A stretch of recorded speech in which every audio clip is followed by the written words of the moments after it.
तो कई बार इन्वेस्टर को कंफ्यूजन होता है कि मेरे लिए, मैं बिगनर हूं या मैं ऑलरेडी बाजार को अच्छी प्रकार से जानता हूं, मेरे लिए कौन सी इन्वेस्टमेंट स्ट्रेटेजी एकदम सही पुरवार हो सकती है। दोस्तों आज हम इन्वेस्टमेंट स्ट्रेटेजी ऐसी जानेंगे जो बिगनर को भी काम लग सकती है और जो सीजन्ड प्लेयर को भी दोस्तों काम लग सकती है। दोस्तों इन्वेस्टमेंट स्ट्रेटेजीज की जब बातचीत होती है वहां पे दोस्तों डाइवर्सिफिकेशन और पोर्टफोलियो मैनेजमेंट की बात होना निश्चय है। In the context of equity investment strategies, yes, diversification and portfolio management are fundamental concepts that play a crucial role किस चीज में, in achieving optimal risk adjusted return। जी हाँ दोस्तों, डाइवर्सिफिकेशन आपको ऑप्टिमल रिस्क एडजस्टेड रिटर्न पाने में मदद कर सकता है एंड पोर्टफोलियो मैनेजमेंट मदद कर सकता है अपने इन्वेस्टमेंट्स को प्रॉपरली मैनेज करने में। राइट, डाइवर्सिफिकेशन से शुरुआत करें। दोस्तों अगर आप लोगों ने चैनल सब्सक्राइब नहीं किया है, सब्सक्राइब कर दीजिएगा ताकि इस प्रकार के आपको अपडेट दोस्तों मिल सके। दोस्तों डाइवर्सिफिकेशन का क्या मतलब होता है? Diversification involve spreading your investment capital across a variety of different assets with in the same asset class. दोस्तों ये भी हो सकता है कि मैं मेरे इन्वेस्टमेंट को अलग अलग एसेट में डाइवर्सिफाई करूं ताकि मुझे मेरे जरूरत के हिसाब से मैं उसको यूज कर सकूं। फिक्स सिक्योरिटी एक एसेट है जहां पे कम पैसा मिले पर यस काम की चीज है। दोस्तों बिजनेस यानी कि इक्विटी एक बढ़िया एसेट है जहां पे हमें अच्छे रिटर्न मिल सकते हैं। दोस्तों मेटल एसेट हो सकता है, आपका रियल एस्टेट एक आपके लिए एक अच्छी एसेट हो सकती है।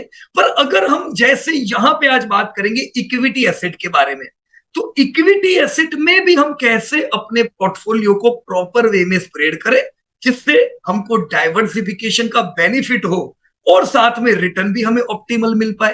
राइट, तो दोस्तों in the case of equity investment, इसका मतलब है दोस्तों इक्विटी इन्वेस्टमेंट में हम अपने पोर्टफोलियो को कैसे अलग अलग इंडिविजुअल स्टॉक में डाइवर्सिफाई करें जो अलग अलग सेक्टर से हो। दोस्तों ऐसे सेक्टर जो कम से कम देश के ग्रोथ से ज्यादा बढ़ने वाले हो। राइट, तो डिफरेंट सेक्टर्स, डिफरेंट इंडस्ट्रीज और ज्योग्राफिक रीजन में भी स्प्रेड हो। दोस्तों अगर मैं मेरे पोर्टफोलियो को इस प्रकार से different geography, different industry, different sector में डाइवर्सिफाई करता हूं तो दोस्तों मैं अपने रिस्क को प्रॉपर वे में मैनेज करता हूं। राइट, बहुत सी बार दोस्तों ऐसा होता है कि कुछ लोग कुछ एक ही सेक्टर में ज्यादा पैसा लगा देते। जैसे एक समय था दोस्तों जो समय पे ऑटो जबरदस्त परफॉर्म करता था, फिर 5-1 साल ऑटो ने परफॉर्म नहीं किया। अब अगर मान लो किसी ने ऑटो में ही पूरे पूरे पैसे डाले थे, क्यों? क्योंकि वो लोग रोज शेयर को चलता देखते हैं, उनको लगता है यार मेरे पास ये शेयर नहीं है, मेरे पास वो शेयर नहीं है, और वो चलते शेयर की लालच में आके दोस्तों गलत फंस जाते हैं एक ही सेक्टर में। ऐसा दोस्तों कुछ समय पहले, जैसा मैंने आपको एक ऑटो का उदाहरण दिया, 5-1 साल ऑटो चला नहीं, उनका पोर्टफोलियो बिगड़ा हुआ रहा, फिर वो पूरा ऑटो बेच देते, ऑटो बेच देते, अब ऑटो चलने लगता है। ऐसा होता है, ऐसा इसलिए होता है क्योंकि हम लालच में हैं। सीधा मैं बोल्ड बात करना चाहूंगा, जो चलते शेयर है उनके पीछे हम दौड़ रहे हैं। पोर्टफोलियो ऐसे थोड़ी ना बनता है। राइट, पोर्टफोलियो बनाने के लिए दोस्तों में वो विजन चाहिए कि यस मुझे कितना ग्रोथ मिलेगा सेक्टर से और मुझे ये सेक्टर में कितना पैसा डालना है। बराबर है। अभी बीच में जैसे केमिकल सेक्टर का बहुत बूम था, मैं कितनी बार केमिकल में भी ये बताया दोस्तों, ये इंटरनेशनल मार्केट की वजह से इतना आपको ग्रोथ मिल रहा है। पर खाली ऐसा ना हो कि मैं केमिकल में इतना सारा पैसा लगा दूं कि केमिकल कंपनियां चले नहीं तो मेरा पोर्टफोलियो नीचे हो जाए। ऐसा नहीं करने का। कोई भी एक सेक्टर के पीछे आंख बंद करके नहीं पड़े। कोविड में दोस्तों बहुत बार मैंने ये देखा था कि लोग सिर्फ यूएस के पीछे पड़े थे। लोग सिर्फ इंडिया में भी या तो मल्टीनेशनल कंपनियों में डालेंगे या खाली यूएस स्थित कंपनियों में डालेंगे। पैसा डालना चाहिए वहां पे, मगर मैं सिर्फ वहीं पे इन्वेस्ट करूंगा। देखो अभी यूएस ने ग्रोथ नहीं किया, गलत कंट्री नहीं है, अच्छा ही कंट्री है, ग्रोथ मिलेगा, पर हमारे साल बिगड़े कि नहीं बिगड़े दोस्तों। ऐसा ना हो इसलिए दोस्तों ज्योग्राफिकली भी मेरा पोर्टफोलियो डाइवर्सिफाई रहे, इंडस्ट्री वाइज डाइवर्सिफाई रहे, तो मुझे प्रॉब्लम नहीं होगा और मेरे को रिस्क मैनेज रहेगा दोस्तों। राइट, अभी के समय में आप देख रहे होंगे डिफेंस जबरदस्त चल रहा है, तो डिफेंस की जो कंपनी ली सब दौड़ेगी। पर ऐसा पागल नहीं हो जाने का एक ही सेक्टर के पीछे।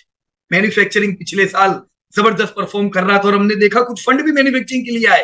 देखो मैन्युफैक्चरिंग परफॉर्म करने ही वाला है, पर ये साल अच्छा नहीं है मैन्युफैक्चरिंग के लिए। हुआ कि नहीं ऐसा दोस्तों? राइट, सो अलग अलग इंडस्ट्री, अलग अलग सेक्टर देखो, पर एक वेटेज भी दो कि चलो मैं पॉजिटिव हूँ डिजिटल इंडिया पे, मैं पॉजिटिव हूँ डिफेंस में मैं पॉजिटिव हूँ, मैन्युफैक्चरिंग में मैं पॉजिटिव हूँ, फिनांस में तो मैं कितना कितना पैसा किसको दूंगा, मैं पॉजिटिव हूँ यूएस में, मैं यूएस में कितना पैसा डालूंगा, हर एक जगह पे मैं ज्यादा पैसा डालूंगा तो क्या होगा दोस्तों, रिस्क बढ़ जाएगा, राइट। सो वाई डाइवर्सिफिकेशन एक बड़ा सवाल है, क्यों करना चाहिए दोस्तों। वॉरेन बुफे साहब ने बोला है फोकस्ड इन्वेस्टमेंट करो, तो डाइवर्सिफाई की दोस्तों, ये हम पढ़ने वाले हम आधी बात सुनते हैं। वॉरेन बुफे साहब ने कहा है प्रॉपर डाइवर्सिफाई करो, पर फिर उसी में फोकस करो।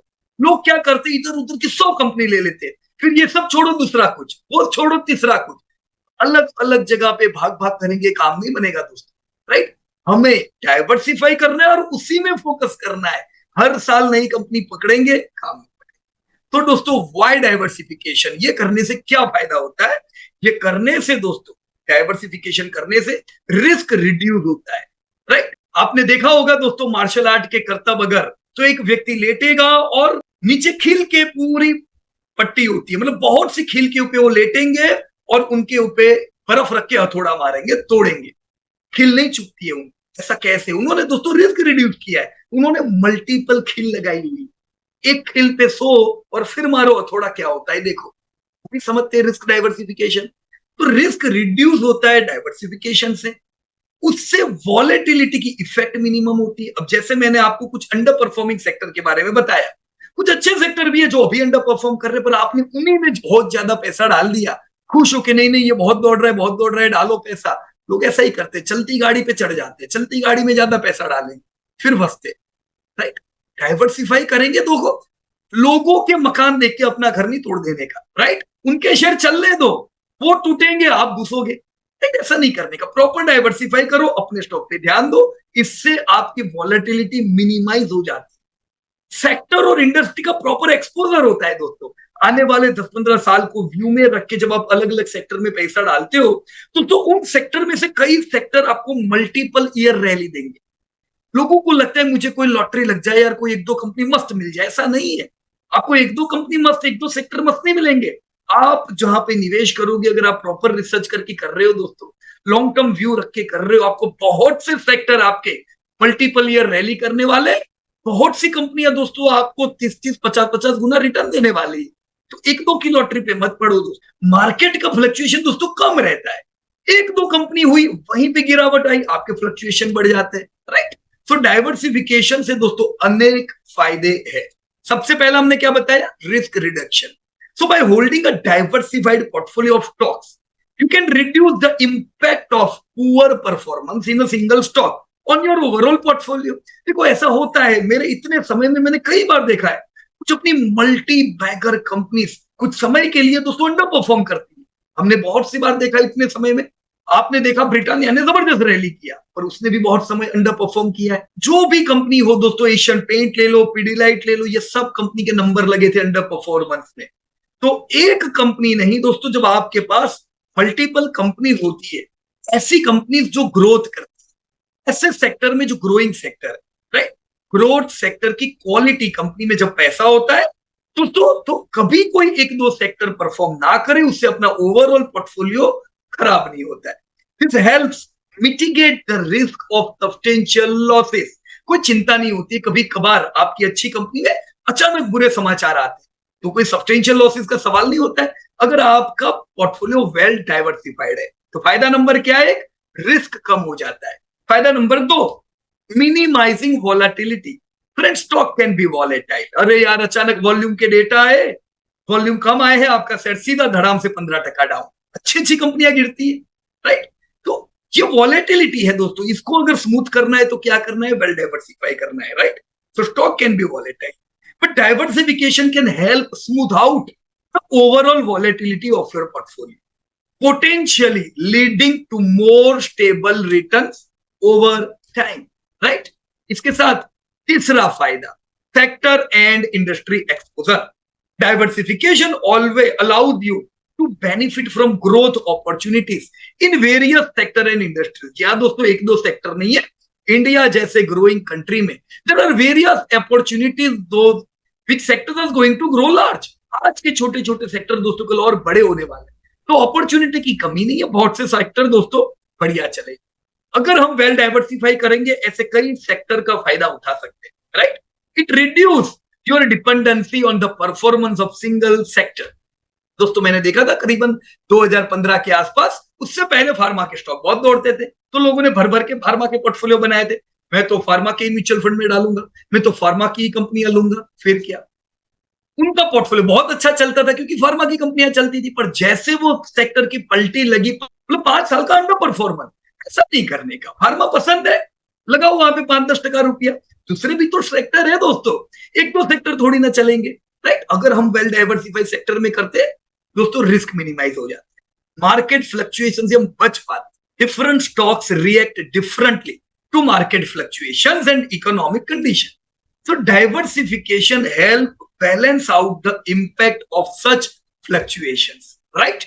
So these all were the benefit of well diversification. दोस्तों जिस प्रकार से हमने डाइवर्सिफिकेशन को समझा जाना, वैसे पोर्टफोलियो मैनेजमेंट का भी एक बहुत बड़ा रोल होता है जब हम लॉन्ग टर्म एसेट्स क्रिएट करते हैं इक्विटी में। Portfolio management involves actively overseeing and optimizing your investment portfolio to achieve friends your financial goals. दोस्तों पोर्टफोलियो मैनेजमेंट में क्या क्या होता है? It encompasses decisions related to asset allocation, किस प्रकार से आप अपने एसेट को एलोकेट करें, किस प्रकार से अलग अलग समय में रीबैलेंस करें, कब बाय करें और कब सेल करें, राइट। तो ये सारी जो चीजें हैं इनको हम कैसे रियल लाइफ में यूज करेंगे। दोस्तों why portfolio management in equity investment is necessary. दोस्तों खास इसलिए क्योंकि दोस्तों इक्विटी इन्वेस्टमेंट के लिए वाइटल है इफेक्टिव पोर्टफोलियो मैनेजमेंट कुछ कारणों से। कारण नंबर 1, स्ट्रेटेजिक एलोकेशन ये हमें प्रोवाइड करता है। दोस्तों हमें रिस्क मैनेज करने में मदद करता है पोर्टफोलियो मैनेजमेंट। दोस्तों पोर्टफोलियो को एनहांस करता है, अलग अलग जो कंडीशंस चेंज होती है उसे एडेप्ट कराता है और हमारा लॉन्ग टर्म दोस्तों फोकस रखता है। सबसे पहले हम देखेंगे स्ट्रेटेजिक एलोकेशन यानी क्या। दोस्तों स्ट्रेटेजिक एलोकेशन पोर्टफोलियो में क्या महत्व रखता है? Portfolio management help the allocation of your investment capital among different stock based on your risk tolerance, financial goals and market conditions.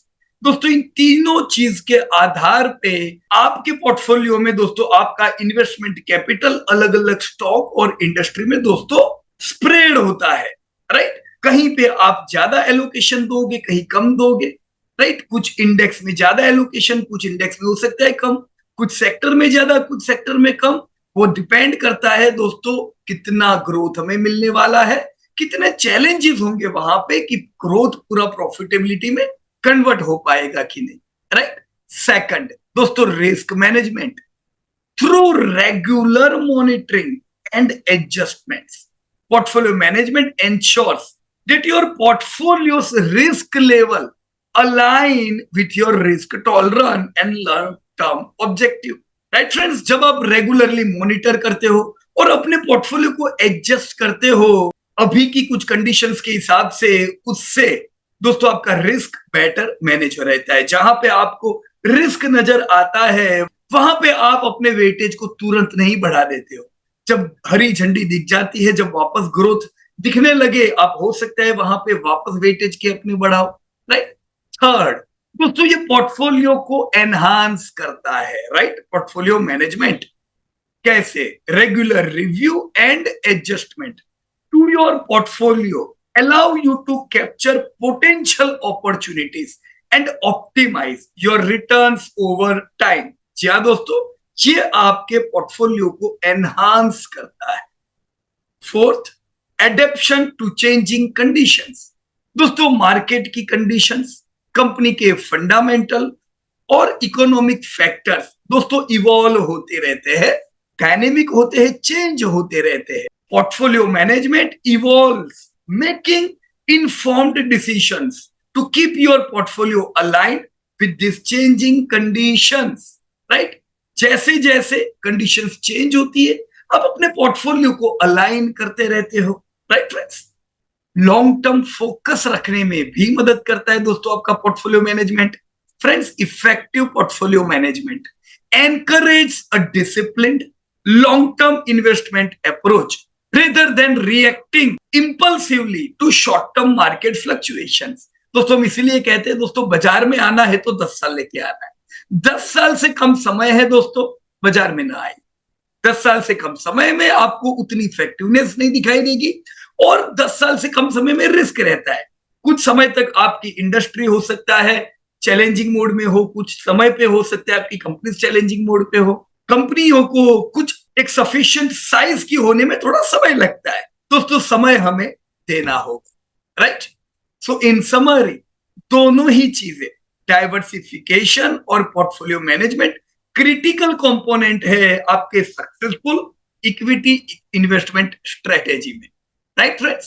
So they work together to help investors किस चीज में, manage risk, seize opportunities, and work towards achieving their financial objective while navigating the dynamic nature of the stock market। दोनों ही चीजें दोस्तों हमें बड़ी काम लगेगी।